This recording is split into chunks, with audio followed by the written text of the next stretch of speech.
ওরে খালামণি সরো রে সরো। হ্যালো এভরিওয়ান, আসসালামু আলাইকুম। আপনারা সবাই কেমন আছেন? এতদিন সাইম পাপার পরীক্ষা ছিল, এখন পরীক্ষা শেষ হয়েছে। পরীক্ষা যেই দিন শেষ হয়েছে সেই দিন থেকেই তার বলা শুরু, আম্মু ঘুরতে যাব, আম্মু ঘুরতে যাব। কি আর করার, এখন তো যেতেই হবে। এদিকে বাতাস খেতে খেতে চলে আসলাম মুজগুনি শিশু পার্কে। ও, এইটার আবার আরেকটা নাম আছে, এইটা হলো উল্লাস শিশু পার্ক। যাই হোক, টিকিট কেটে ঢুকলাম আমরা। এই যে তার স্যুট, পার্কে ঢোকার সাথে সাথে তার কি যে দৌড়, মানে সে এখন মুক্ত আকাশে বাতাসে ঘুরতিছে। তাকে ভিডিও করতে হঠাৎ চোখের সামনে পড়লো চাঁদটা, মাশাল্লাহ অনেক সুন্দর। আপনারাও সময় কাটানোর জন্য চলে আসতে পারেন এই পার্কে। আমরা যেদিন গেছিলাম সেই দিন আমাদের কপালটা অনেক ভালো ছিল, যে কোনোই ভিড় ছিল না, পুরা ফাঁকা। আমরা স্বাধীনভাবে ঘুরতেছিলাম। এই যে দেখেন সাইম দোল খাচ্ছে, সে এমন দৌড় দিছে গাইস, সে তো ফুল ক্লান্ত হয়ে গেছে। সে এখন দোলনাতে দোল খাচ্ছে, তার খালামণি তাকে দোল দিয়ে দিচ্ছে। আবার সে বলতেছে একটু আস্তে দাও, একটু স্লো মোশনে দাও। চলেন সাইমের মিউজিক শুনে আসি।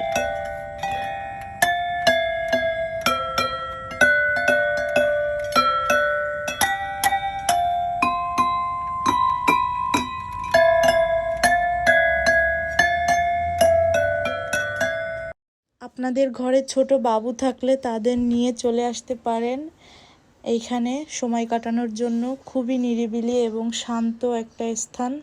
এদিকে আমার ক্যামেরাম্যান বলতিছে, আপু চলো পুকুরে যাই একটা ডুব দিয়ে আসি। আমি বলি না, তুই যা।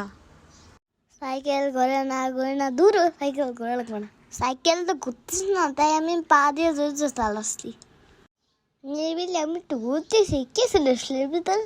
বাবুরা আমার সাথে মারামারি করা শুরু করেছে। দেখেন গাইস দেখেন, ও পার্কে এসে আমার শান্তি নেই কইরে। যাই হোক, নিজে আমি একাকে খেলতে আসি। আম্মুকে ধন্যবাদ এত সুন্দর পার্কে আনার জন্য। গাইস দেখেন, আমি এই তো কিন্তু আমার আস্তে আস্তে একটু ভয় লাগছিল।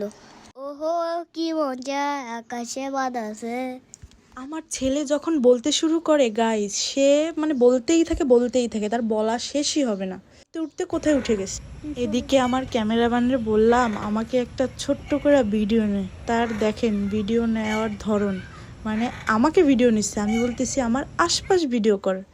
যাই হোক, অনেক সুন্দর ভিডিও করছে সে। আর আমার ছেলের অবস্থা তো দেখতেই পারতেছেন, একবার এইটা একবার ওইটা, মানে পুরোটা ঘুরতে ঘুরতে মানে কিছু বাদ দেবে না, সবগুলাই ঘুরবে।